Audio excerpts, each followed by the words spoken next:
एक तर काव्य ज्यांनी रचलंय ते आपल्या मराठी विषयाच्या निवृत्त प्राध्यापिका आणि मला अभिमान वाटतो की त्यांचे कुटुंबीय महाडच्या 14 तळ्यामध्ये डॉक्टर बाबासाहेब आंबेडकरांच्या सोबत शहापुरे मॅडमना मी इकडे विनंती करतो की त्यांनी प्रथम इकडे यावं आणि आपली रचना त्यांनी या ठिकाणी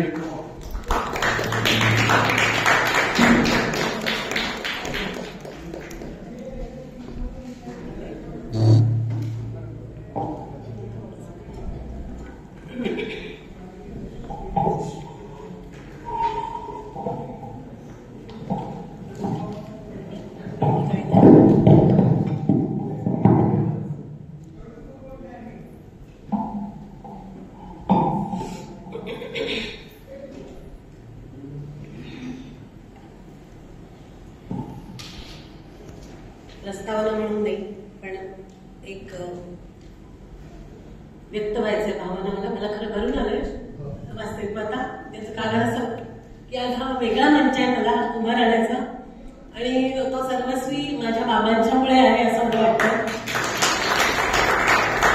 दैनंदिन चंद्रकांत अधिकारी हे माझे वडील ज्यांना बाबासाहेबांचा स्पर्श लाभलाय, ज्यांच्या मार्गदर्शनाखाली त्यांनी वकिली केली आणि मला असं वाटतं त्यांच्याबरोबर त्यांनी केलेल्या कामाची पुण्य मी आज इथे उपमुख्य आहे की मला या मंचावर आमंत्रित केलं.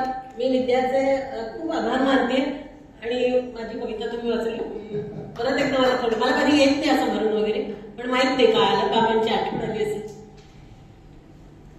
त्या संस्कारात आम्ही वाढलोय त्यामुळे मी तशीच कविता माझी जी संग्रहामध्ये नाहीये ती कविता मी वाचणार आहे. आणि आज तरुण मुलं आहे तिथे बसलेली. माझ्या कवितेचं नाव आहे स्वयंप्रकाश. अत्तीव भव. सदैव असतात तयार वाटा, सदैव असतात तयार वाटा पुढे नेण्यासाठीच. मागे नाही ना कधी वाट पुढे नेण्यासाठीच. जेव्हा ऊर्जेचा दिवा असतो तुमच्या मनात उजळत, जेव्हा ऊर्जेचा दिवा असतो तुमच्या मनात उजळत, असले कितीही खाच खळगे, असले कितीही खाच खळगे चढ उतार कधी नाही नाकारत, कधी नाही अडवत वाटा. तुमचे ध्येय गाठण्याचे मार्ग कधी नाही अडवत, कधी नाही नाकारत त्या वाटा तुमचे ध्येय गाठण्याचे मार्ग.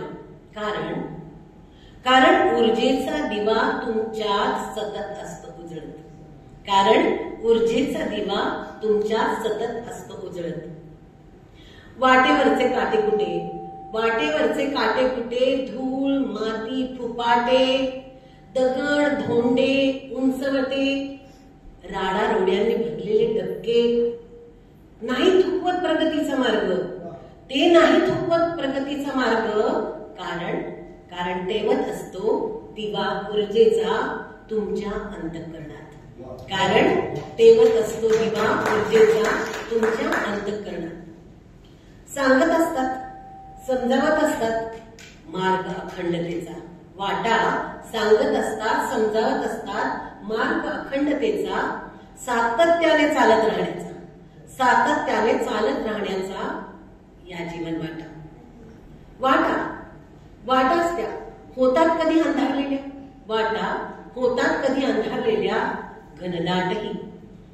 सोबती असल्या तरी एकाकी भासणाऱ्या, सोबती असल्या तरी एकाकी भासणाऱ्या सकव्यात गुंगारही देतात, सकव्यात गुंगारही देतात. पण काही काळच अंधारात दिसू लागतो आशेचा किरण. तेव्हा लख होतात वाटाही, तेव्हा लख होतात वाटाही दूर पसरलेल्या क्षितिजाला भेटण्यासाठी.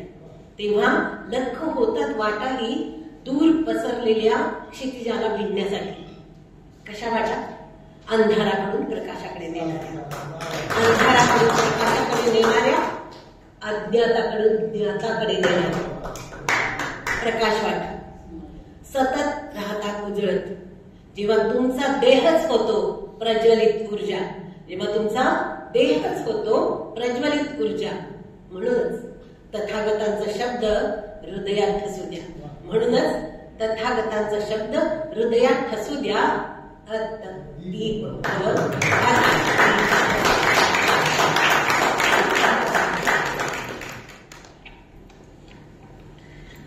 माझ्या बाबांनी दिलेलं संदेश मी ती वाचली कविता. आता माझी कविता. आणि मुली बसल्या तिथे तिथे मी पुन्हा एकदा तरुण मुलींसाठी खास कविता म्हणून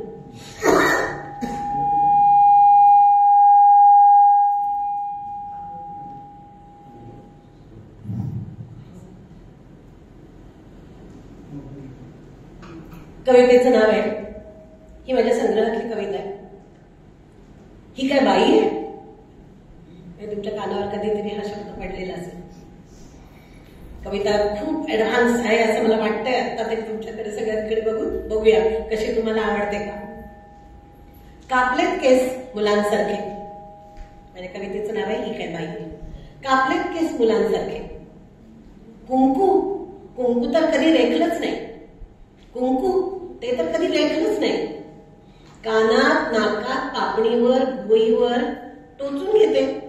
कानात नाकात पापणीवर भुवईवर कुठेही टोचून घेते. घालते तिथे रिंगा मोती कडी. घालते तिथे रिंगा मोती कडी. साडी फॅशन म्हणून कधी मोडते घडी. साडी फॅशन म्हणून कधी कधी मोडते घडी. नेहमीच आवडते मला जीन्स पॅन्ट मिडी. नेहमीच आवडते मला जीन्स पॅन्ट मिडी. लेहंगा जॅकेट जर्सी आणि कुर्ती. चालते ताठ मानेने. चालते ताठ मानेने बोलते हातवारे करीत. चालते ताठ मानेने बोलते हातवारे करीत. कुठल्याही भाषेत संवाद साधू शकते. कुठल्याही भाषेत संवाद साधू शकते. करते कोणतेही काम व्यवसाय नोकरी. करते कोणतेही काम व्यवसाय नोकरी. मग मी का बाई आहे? तरी का वळते नजर तुमची. तरीही का वळते नजर तुमची. मला पाहताच वाकडी लोचट लालसावलेली. कसल्या बाईपणाची नजरेला असते चटक. कसल्या बाईपणाची नजरेला असते चटक. मांड्या पाठ गळा छाती शोधते. फाडत जाते अंगावरचे कपडे कुठलेही. फाडत जाते अंगावरचे कपडे कुठलेही. आणि शोधते चाचपते आर पार बाईपणा शरीराचा. आणि शोधते चाचपते आर पार बाईपणा शरीराचा. किळसवाणी नजर विटाळून टाकणारी. किळसवाणी नजर विटाळून टाकणारी देह बाईचा. तरीही वरच्या पेहरावाला पाहून तुम्ही म्हणता ही काय बाई. खरं पाहता तुमच्या मनातली बाई भोगातच आहे.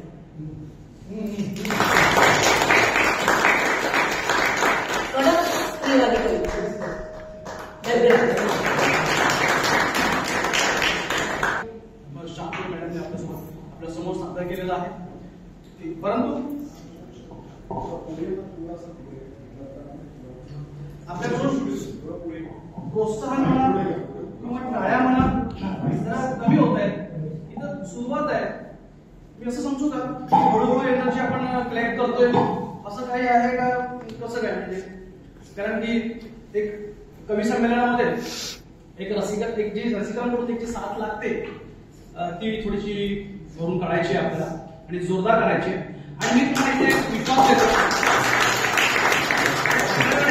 कवी जरी कमी असले तरी पण क्वांटिटेटिव्हली तरी आपल्याकडे कमी नसले तरी पण आपण क्वालिटेटिव्हली इथे जबरदस्त जाणार आहोत ना की इथला एकही रसिक इथून उठणार नाही याचं मला शाश्वती वाटते. कारण हे दोन्ही साईडने होतं. एक कवीकडून होतं आणि एक रसिकांकडून होतं. सर हे गिव्ह अँड टेक पॉलिसी आपण फॉलो करायची आहे. तर त्यांच्या हिंदू ह्या काव्यसंग्रहामधून मी त्यांच्या प्रेमाबद्दलची ती कविता सांगितली होती. आणि मॅडमने तर मग अर्थदीप भवचा खऱ्या अर्थाने खरा अर्थ मोठा अर्थ या ठिकाणी विशद केला. आणि त्याच्यानंतर जी बाईपणावर जी त्यांनी सांगितलं तर सो दॅट वॉज ऑसम. खूप जबरदस्त. Thank you very much. मी अशाच एका नेक्स्ट कवयित्रीला या ठिकाणी बोलवणार आहे आणि त्यांचा एक कविता संग्रह प्रकाशित आहे ज्याचं नाव आहे काव्ययत्री. त्यातले 4 ओळी मी वाचतोय. जुगारून नियम सारे तू वाऱ्यावरती स्वार हो, अडवतील लांडगे रस्ते तू तलवारीची धार हो. फेकून देतील अत्तरे पायातले आणि हातातले कडे, तुला बांधू पाहतात हे तू रणसम्राज्ञीचा वार हो, तू रणसम्राज्ञीचा वार. त्यांच्या इंडियन टॉपच्या 23 वर्ष अनुभव असलेल्या मासिका दिवाळी अंकात शिक्षक ध्येय म्हणजे त्यांच्या कविता जातात, जे कथालेखन करतात, अशा प्रकारच्या एक तरुण आणि खूप जबरदस्त बुद्धिमान कवी, बुद्धिमती प्राध्यापिका आदरणीय चारुशीला महाले मॅडम यांना मी विनंती करतो की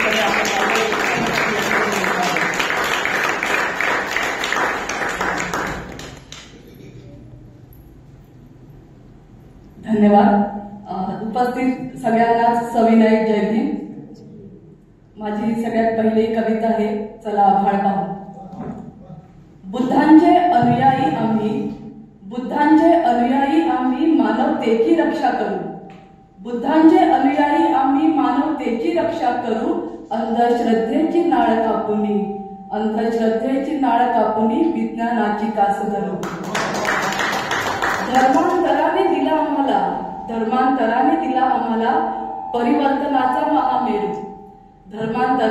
आम्हाला परिवर्तनाचा महामेरू. तोडू गुलामगिरीचे पाश आपला स्वाभिमान जागू. संविधानाच्या साक्षीने पिंपळाचे झाड होऊ. नवचैतन्याची नांदी झाली समतेची पहाट बघू. भीमाजी लाभली पुण्याई त्यांच्या ऋणात राहू. भीमाने हात धरला आपुला. चला आभाळ पाहू.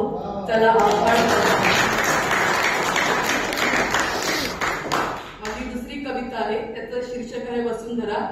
सरांनी सांगितलेलं नाहीये, पण मी थोडक्यातच फक्त 2 लाईन मध्ये सांगते की आपला हा इंडस्ट्रियल बेल्ट आहे आणि अणुशक्ती केंद्र पण इथेच आहे. वाढवण बंदर पण, तो प्रकल्प पण इथेच येतो आहे. प्रकल्प आले पाहिजे, त्याच्याने नोकरी, कामधंदा मिळतो, आपली जीवनशैली सुधारते. पण पर्यावरणाचं काय, हा प्रश्न आहे आणि त्याला धरून माझी कविता आहे वसुंधरा. हिरव्या वृक्षराजीत निघे प्रलयंकारी धूर. आपल्या सगळ्यांना परिचित, आपण इथेच राहतो बोईसरमध्ये. हिरव्या वृक्षराजीत निघे प्रलयंकारी धूर. काळ्या शार ढगांचा दाही दिशांना आला पूर.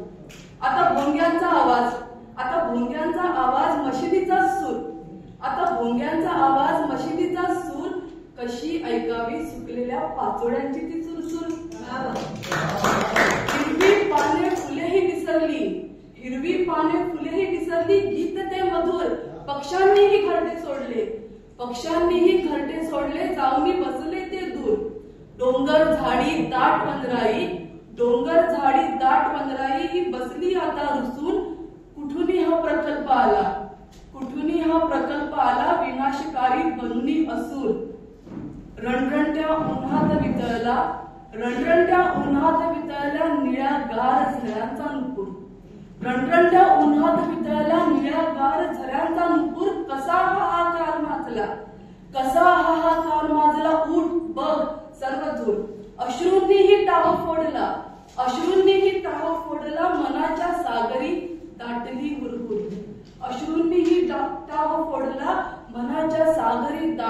हुरहुर.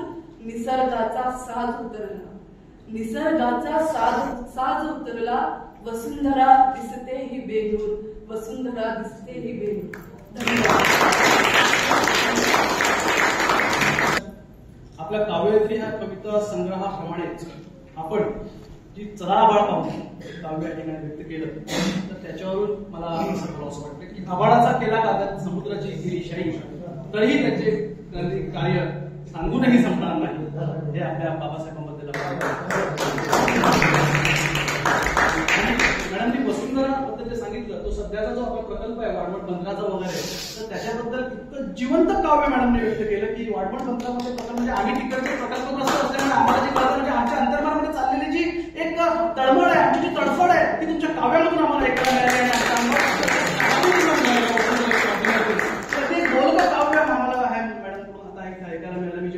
स्वतःची तुम्ही कोणी उठणार पण नाही, तर त्याची प्रचिती आता हळूहळू यायला लागलेली आहे. So thanks a lot, thank you very much.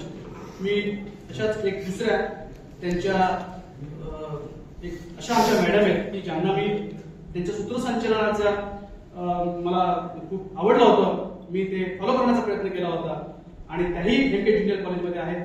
उत्तम सामाजिक कार्यकर्ते आहेत. धम्मकार्य जर एकदमच त्यांच्याकडून होत असतं आणि साहित्य संमेलनामध्ये नेहमीच त्यांचे लेख मासिकातून त्यांचे लेख अशा प्रकारे त्या एक साहित्यिका आहेत, कवयित्री आहेत, दुसरं तिसरं कोणी नाहीये, त्या आहेत आपल्यामध्ये असलेल्या प्राध्यापिका चित्रा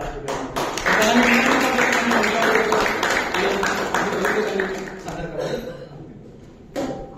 आणि आता आपण बऱ्यापैकी साथ देताय बरं का रसिकांना.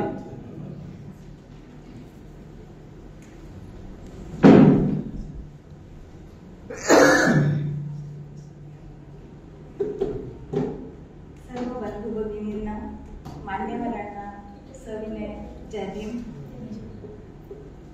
खरं तर कविता आणि मला माहित नाही की तेवढं आमचं जवळचं नातं आहे की मला कविता आवडतात, शब्दांचं सामर्थ्य समजू शकते, पण माझ्याकडून एक कविता जशी एक झऱ्याच्या प्रवाहासारखी असते ती शब्दरचना.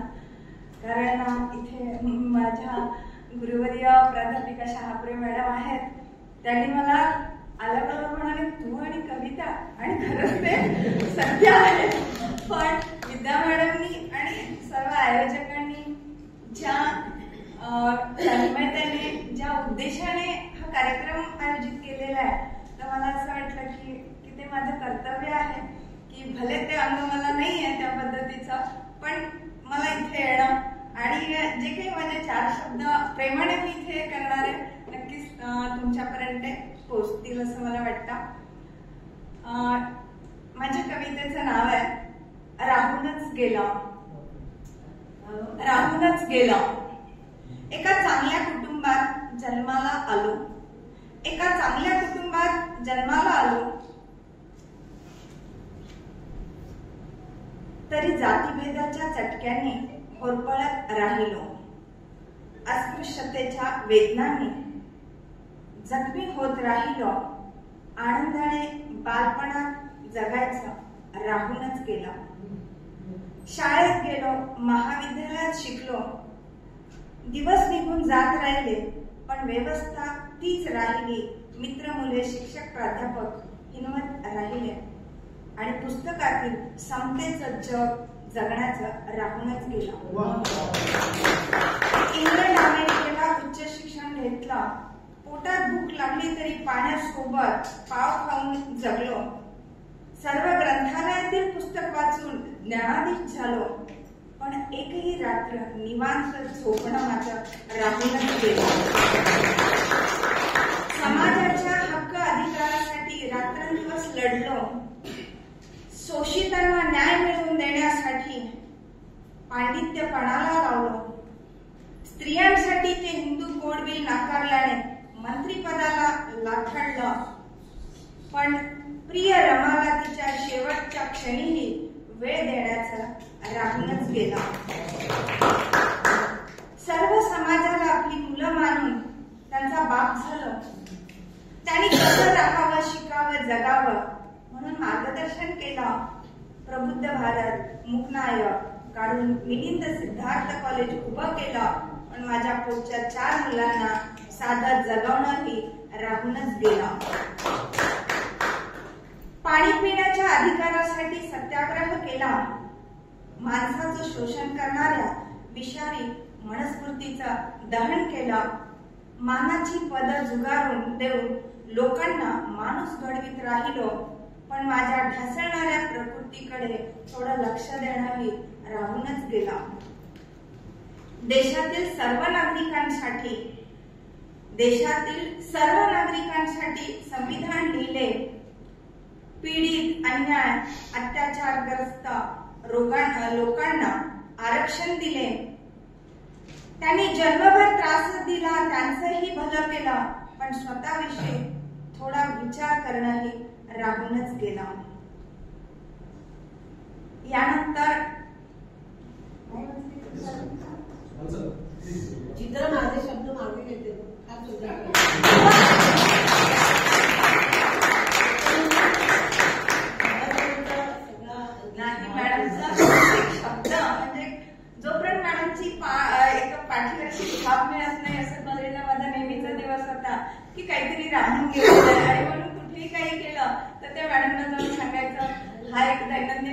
आणि ते गुरु आहेत ते नेहमी मला माहिती आशीर्वाद तर आहेत आणि ऍप्रिसिएशन पण करणार. तोच सध्या वाढती ते हे शाब्दिक मला पुन्हा एकदा तशा पद्धतीची ऊर्जा दिलेली आहे, ऍप्रिसिएशन केलेलं आहे. 2 एप्रिल 2016ला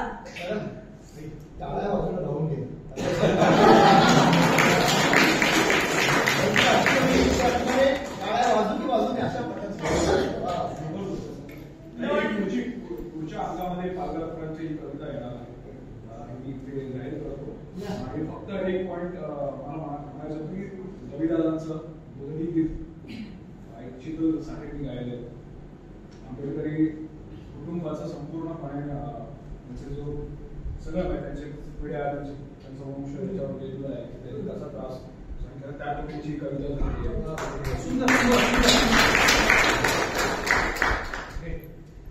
जेव्हा आपल्याला माहितीये की वेगवेगळ्या मंदिरांमध्ये म्हणजे खूप पूर्वीपासून ते चालूच आहे की तिथे जाण्याचा अधिकार, आपल्यालाही माणूसपणाचे अधिकार.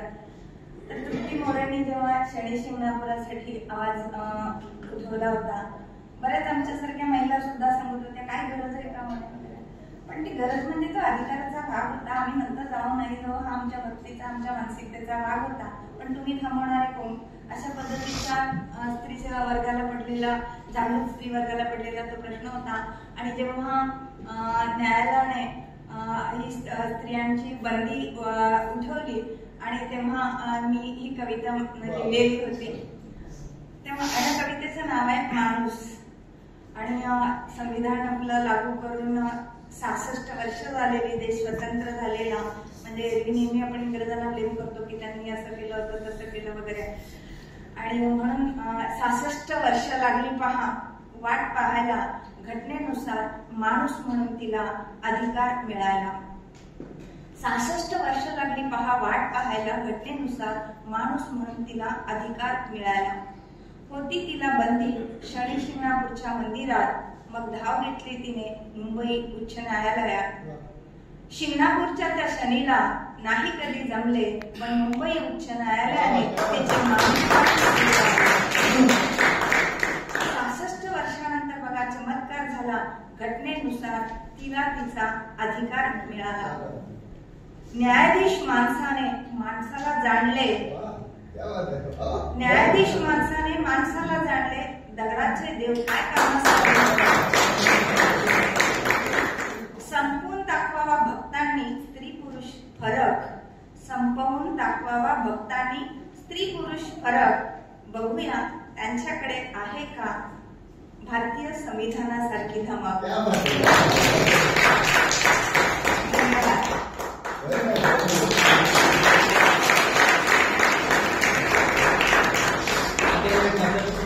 मॅडमने प्रस्तुत केलेल्या कवितेबद्दल काय बोलावं हे ऍक्च्युली मला कळत नाहीये, कारण की राहूनच गेलं.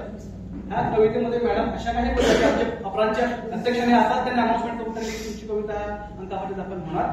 आणि महत्वाची गोष्ट की तुम्हाला तुमच्या गुरुवर्यांनी पाठीवरची थाप दिलेली आहे आणि त्यांचे शब्द पण मागे घेतलेले आहेत, इतक्या अप्रतिम लेवलची. आणि इथे बसलेल्या बऱ्यापैकी सगळ्यांच्या हृदयात तुम्ही हात घातला, त्याचं कनेक्शन डायरेक्ट त्यांच्या भावनांशी झालं, त्यांच्या डोळ्यामध्ये अश्रू टपकले. आणि ते केवळ अश्रू नव्हते, ते फक्त 99% भावना होत्या त्या, 1% ते पाणी असावं. इतकं सुरेख आणि इतकं सुरेख तुम्ही काव्यरचना केलीत मॅडम. तुम्ही हे प्लीज नारीलाही सल्ला करून तिचा गौरवही करते, नारीलाही सल्ला करून तिचा गौरवही करते आणि सन्मानाचे जीवन बहाल करून सत्यमेव जयतेचे जगणे महाल करते, ते आहे संविधान. माणूस म्हणून तुम्ही जी कविता व्यक्त केली त्याच्याबद्दलच हे विषय होता. मला असं वाटलं मगापासून फक्त 3 आपले कवी आलेले आहेत आणि स्त्री आणि पुरुष हा समान हक्क संविधानामध्ये आहे. ओके, तर मी आता एका कवीला बोलवतो इकडे, ज्यांच्याबद्दल सांगायचं झालं खूप काही सांगण्यासारखं आहे. जगूया पुन्हा नव्या हा कविता संग्रह त्यांचा आलेला आहे. त्याचप्रमाणे सुरंगी फुले हा बालकविता संग्रह पण त्यांचाच आहे. स्टार प्रवाह टायटल सॉन्ग नकळत सारे घडले हे त्यांचंच आहे. आणि ललित 205 ही एक सिरियल आहे स्टार प्रवाहाची, त्याचं देखील टायटल सॉन्ग त्यांनी केलेलं आहे. त्याचप्रमाणे अतिशय सुंदर असा निलेशा नावाचा अभंग संग्रह त्यांच्या नावावर आहे. आणि कलर मराठीमध्ये टायटल सॉन्ग सोन्याची पावले हे सुद्धा त्यांच्याकडे आहे. त्याचप्रमाणे सीबीएसई बोर्डाच्या 7व्या इयत्तेमध्ये सीबीएसई बोर्डाच्या 7व्या इयत्तेमध्ये मराठी लघुनिबंध सुसंगती सदा घडो ह्या विषयाचा एक पाठ त्यांनीच दिलेला आहे. तर असं आहे जी टेलिव्हिजनच्या कॉपीरायटिंग मध्ये आहे आदरणीय निलेशजी उजाळ साहेब.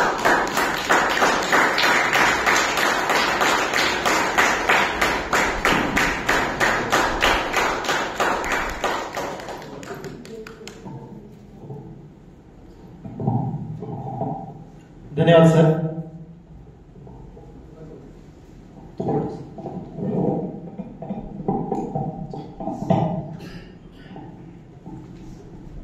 प्रस्तावना न देता सुरुवात करतोय.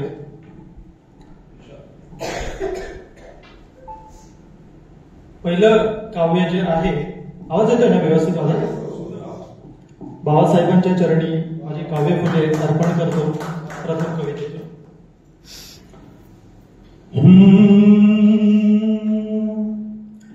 आधी नमन हे सलाम पहिले,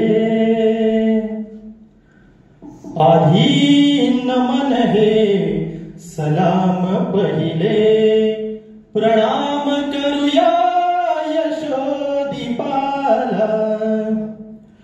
आधी नमन हे सलाम पहिले, प्रणाम करूया यशोदीपाला. करी सुगंधित जीवन अवघे, करी सुगंधित जीवन अवघे, दिले आम्हा त्या महाधीशाला. आधी नमन हे सलाम पहिले. तू सत्य सुंदर दिलीस भाषा, प्रफुल्ल झाली मनी मनीषा. सॉरी, थोडा भाऊ पाहिला झालाय. तू सत्य सुंदर दिलीस भाषा, प्रफुल्ल झाली नवी मनीषा. सुअर्थ आले उभ्या जिण्याला, सुअर्थ आले उभ्या जिण्याला. आनंद झाला कणा कणाला. आधी नमन हे सलाम पहिले. तू दुःखितांच्या जाणून चिंता,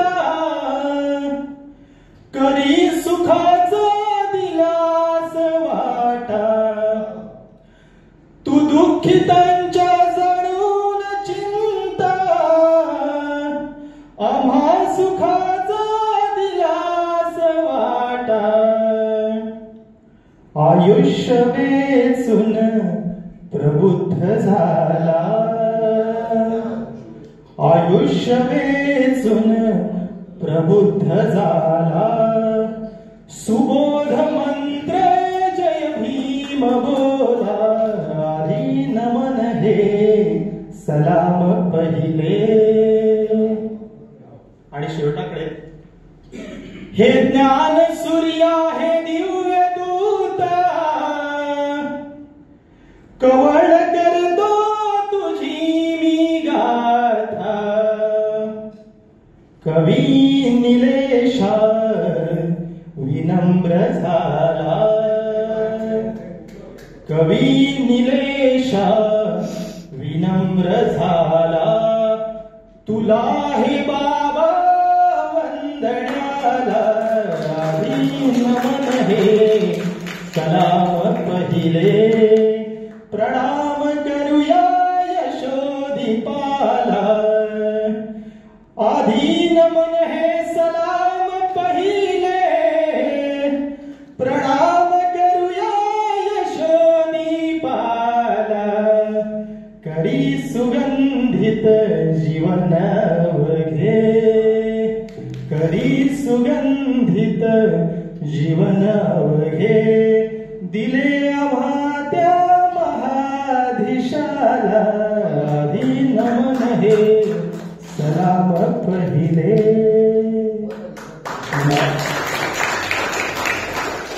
दुसरी कविता आहे, कवितेचं शीर्षक आहे क्रांती. अशाच पद्धतीची आहे. करतात घात उत्पात मनात, रडते ही मानवता. खूप सारे तरुण आहेत म्हणून. करतात घात उत्पात मनात, रडते ही मानवता. अरे चला गड्यांनो बनूया क्रांतीचा अंगार धगधगता. चला गड्यांनो बनूया क्रांतीचा अंगार धगधगता. भंगून गेल्या शौर्य गाथा सळसळत्या इतिहासाच्या, रक्तरंजित कथा कहाण्या शूर क्रांतीवीरांच्या. स्वातंत्र्याचा दिनकर चाले रोजच झुकवून माथा. चला गड्यांनो बनूया क्रांतीचा अंगार धगधगता. चला गड्यांनो बनूया क्रांतीचा अंगार धगधगता. जीव चालला पळपळ क्षण क्षण सामान्य जनतेचा, स्वार्थी झाला आहे प्रणत्या न्याय देवतेचा. अरे भूलथापाने रंगवलेल्या राजकारण्यांच्या बाता. चला गड्यांनो बनूया क्रांतीचा अंगार धगधगता. चला गड्यांनो बनूया क्रांतीचा अंगार धगधगता. कुठवर सोसायाचे सांग हे माजोरी सरकार, जनतेची न तमामुळी हे स्वार्थाचे सरदार. अरे सहन अदाना करायाच्या हैवानांच्या लाथा. चला गड्यांनो बनूया क्रांतीचा अंगार धगधगता. चला गड्यांनो बनूया क्रांतीचा अंगार धगधगता. उठू पेटूनी पुन्हा क्रांतीची मशाल घेऊन हाती. सौहार्दीय दृष्ट भाव या जगी पेरूया शांती. अरे तरुणा तुझी पुढल्या पिढीचा आहेस भाग्य विधाता. चला गड्यांनो बनूया क्रांतीचा अंगार धगधगता. चला गड्यांनो बनूया क्रांतीचा अंगार धगधगता. अग्नी विझवण्यासाठी जसे लागते रे पाणी, अग्नी विझवण्यासाठी जसे लागते रे पाणी. दृष्ट बुद्धीला दूर कराया निलेश गातो गाणी. अरे घडू नवा इतिहास लिहूनी आज शांतीची गाथा. चला गड्यांनो बनूया क्रांतीचा अंगार धगधगता. चला गड्यांनो बनूया क्रांतीचा अंगार धगधगता. चला गड्यांनो बनूया क्रांतीचा अंगार धगधगता. धन्यवाद धन्यवाद.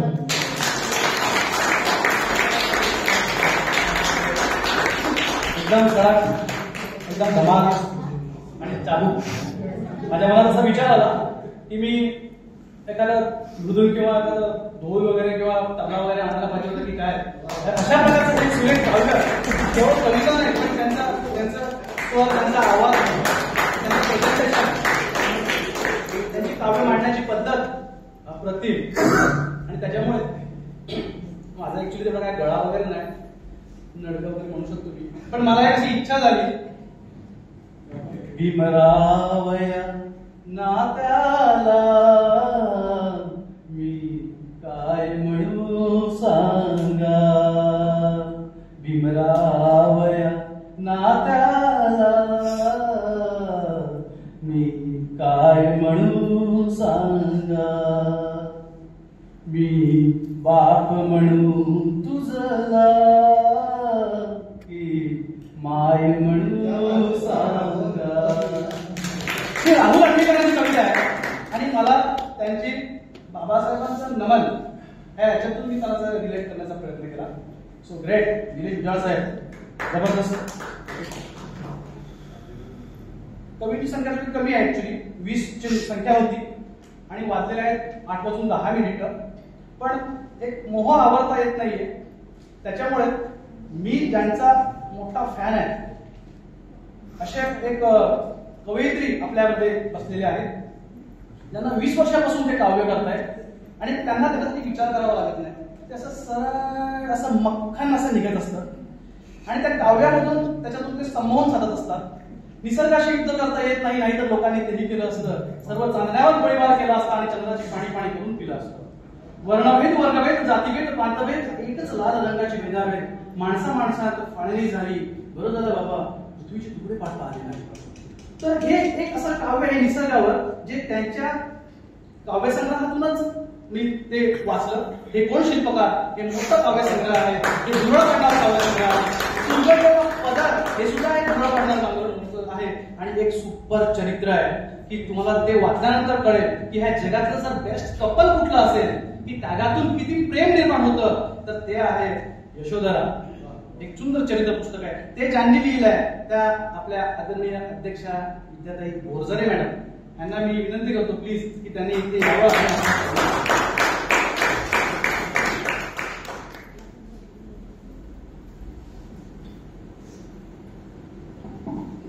जय भीम.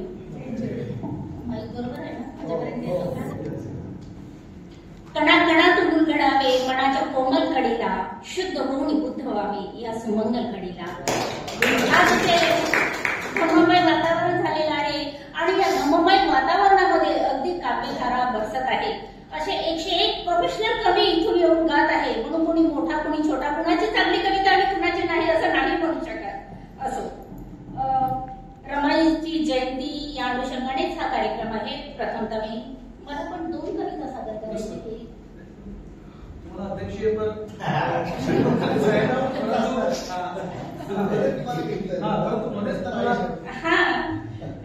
ओके, मी एकच कविता सादर करणार. मांडवी मेंदुतीच्या टचकन टोचली जाते सुई मनगटात, टचकन सुई टोचली जाते मनगटात, जात वाहून येणारी या पिढीतून त्या पिढीत सतत वाहत जायचा. व्यवस्थेच्या स्टँडला टांगलेली बॉटल, ग्लुकोज नव्हे जातीच्या रसायनांना भरलेली.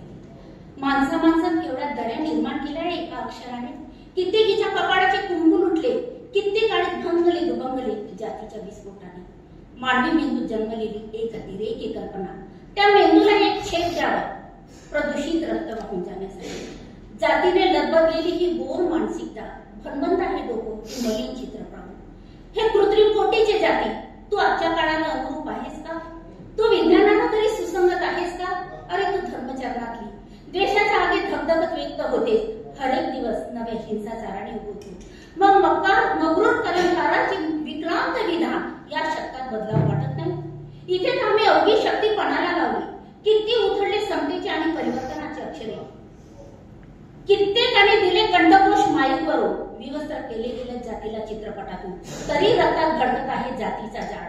कधी प्रकाशनात देशातला प्रतिगामी आणला. क्रांतीच्या धाग्याने शिवून जातीला केलं बंद जरी, तरी भिजते ओलवते पाझरते पसरते जात जशी मिठापरी. हे मिठापरी पाझरणारे राखमोल जाती, हे मिठापरी पाझरणारे भंगूर जाती. तुझी ही हिंस्र नखे गळून पडतील विरोधासकट आणि आमच्या क्रांतीच्या कवितेचा विजय होत आहे सत्यासकट. करुणेच्या महासागरात तुला अरहंत होईल आणि जातीने लदबडलेले गंधाडलेले रक्त थेंब सागराच्या लाटातील कविता होती. तेव्हा आमच्या सर्वांच्या कविता वास्तवाच्या सागरात खडखडून उठतील. आजही खडखडत आहे.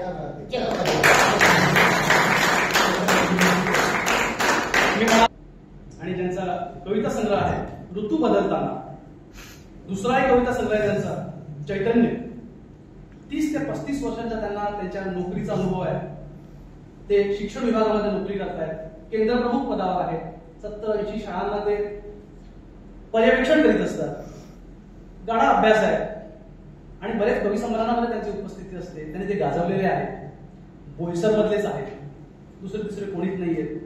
आदरणीय सन्माननीय संतोषजी संके साहेब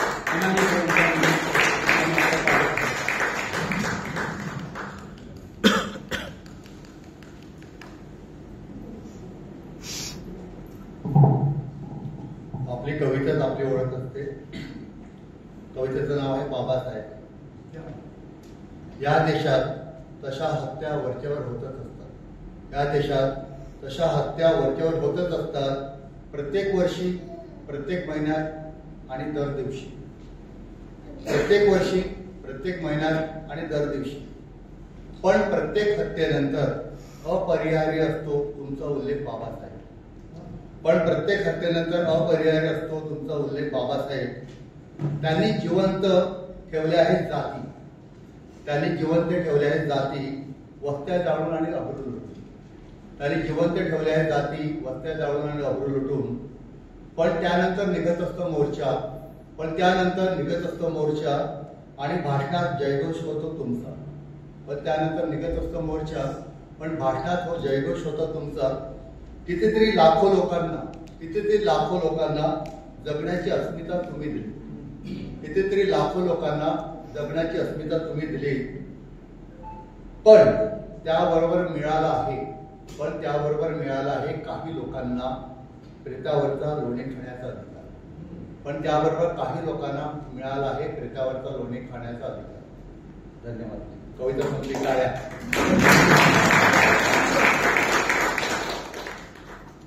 दुसरी कवितेचं नाव आहे एका झाडाचा मृत्यू.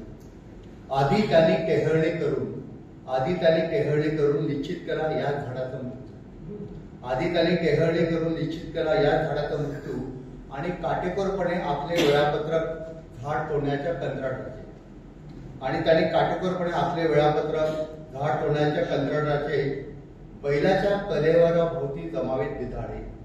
बैलाच्या कलेवराभोवती जमावेत बिधाडे जशी जमली माणसं सावकाशीने तंबाखू मळत आणि सगळं. ती आधीच कुऱ्हाडी कोयत्याने शस्त्रसज्ज. झाड मात्र फुलाफळांच्या मोहरात समाधिस्थ. माणसं चढली सपासप झाडावर आणि छाटू लागली झाडाची बोटे आणि हात. ज्या हाताने दिले माणसांना निशब्द प्रेमाचं दान. हळूहळू त्यांनी टाकलं सारं झाड भाजरून केशवपन केल्यासारखं.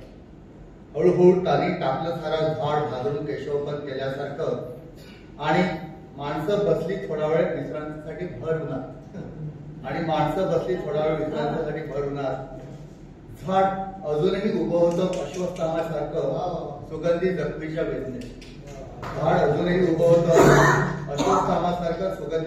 वेदनेत. आता एकेका धावाने ओढत होते त्याच्या दणकट देहाचे शिल्के. मला दूरवर ऐकू येत होता झाडाचा त्याच्या कणण्याचा आवाज आणि जाणवत होती पक्ष्यांच्या आवाजातली सुट्टी थरथर. आता ते मात्र पोचले होते खोडाच्या मावसल थराच्या पेशींमध्ये. आणि झाडाचा मृत्यू येत होता जवळ आणि आणखी जवळ. झाडाने आवाज देत टाकली मान शांतपणे आणि माणसाने टाकला समाधानाचा निस्वार्थ जल्लोष करून. मी दुपारी झाडाजवळ आलो तर सर्वत्र निबिड मौन सापडलेलं. मुळाशी भगभगीत सूर्य पेटलेला. धुळीत एक झुपका अस्ताव्यस्त चिंतेचा पडलेला. झाडाचा अंतसंगीत सांगत असलेला गरबार अवस्थेतला.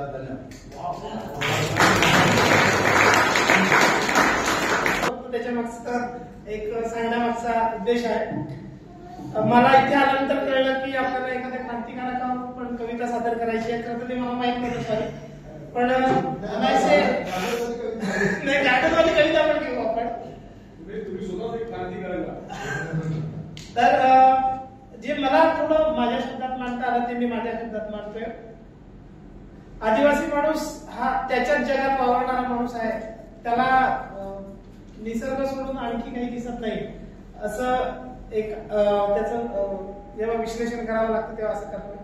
पण त्याच्यातनंही त्यांनी जे काही करावं, त्यांनी काही केलं पाहिजे, काही गोष्टी सोडल्या पाहिजेत या संदर्भात थोडंसं लिहिलेलं होतं. त्यांना असं सापडलं म्हणून आता बोलतोय. कल्लोळ अस्मितेचा आसमंती थरथरू दे, कल्लोळ अस्मितेचा आसमंती थरथरू दे, नाद अंतरीचा सह्याद्रीला भिडू दे, पेटवुनी मशाल मनाची तू जाग पुन्हा एकदा, उलगुलान बिरसाचा जाग पुन्हा एकदा. माजली अजस्त्रराने भवती तुझ्या हीनतेची, माजली अजस्त्रराने भवती तुझ्या हीनतेची, तू होऊन ठिणगी वणव्यात भाज सारी, तू होऊन ठिणगी वणव्यात भाज सारी, उलगुलान बिरसाचा जाग पुन्हा एकदा. सोसले बरेच काही इतिहास सांगतो कपाळीचा, सोसले बरेच काही इतिहास सांगतो कपाळीचा, तू फोड डळकाळी, तू फोड डळकाळी डळकाळी, होऊ नकोस भाग कळपाचा, उलगुलान बिरसाचा जागो पुन्हा एकदा, होऊ नकोस भाग कळपाचा. तू आग आहे गड्या, तू आग आहे गड्या, जाळू नकोस तुला स्वतःला, तू आग आहे गड्या, जाळू नको तुला स्वतःला, पेटून पेटून उठ एकदा, आमची साथ आहे तुला, पेटून उठ एकदा, आमची साथ आहे तुला. धन्यवाद. कॉलेजला असताना आता दुसरी कविता बोलतोय. प्रस्तावना खरं सांगितलेली नाही द्यायला, पण कवितेची प्रस्तावना आहे, त्याच्यामुळे कवितेच्या प्रस्तावनेत पुढे जातोय की कॉलेजला असताना एखादं प्रेरणास्थान काय असतं हे आपण जाणून बघतो. तिच्यावरती कविता लिहितो की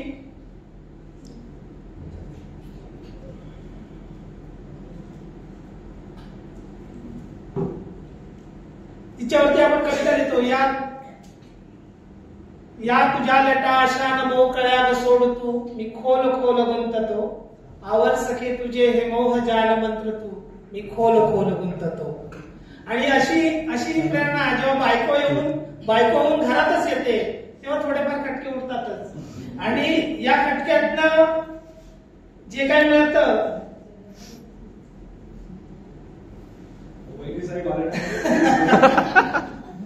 आणि या खटक्यातनं जे काही मिळतं ते खटके ओढाल्यानंतर जो काही अकोला येतो, याच अशा सत्य घटनेवर एक आधारित कविता आहे माझी.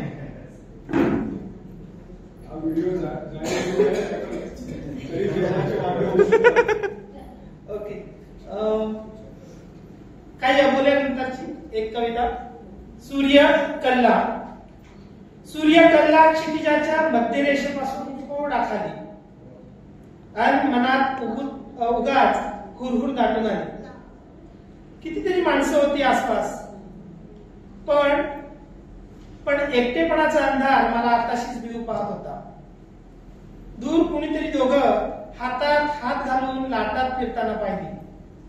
तिच्या तळपायाला चिकटणारी वाळू आणि कंप पावणारा तिचा पाय अगदी तुझ्यासारखा. म्हणून सांगायला मागे वळालो. तू नव्हतीस, आजूबाजूला कुठेही नव्हतीस. सध्या माणसांच्या ओळख्यातही मला असले भास होतात अज्ञाबद्ध. म्हणून मग स्वतःलाच सावरीत मी माझ्या घराच्या दिशेने चालू लागतो. एक दोन माणसं अजूनही झाडाच्या बुंदेशी बसलेली आहेत. माझ्याकडे पाहून एकाने उगाच दात दाखवले आणि हात उडवून तो इतरांना काही बाई सांगू लागला.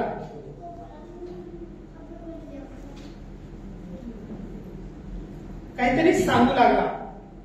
सध्या ओळखी पाळखीची 4-2 माणसं माझ्याबद्दल काही बाई उगाच बोलू लागली आणि मी नेहमीप्रमाणे दुर्लक्ष करून पुढे सरतो.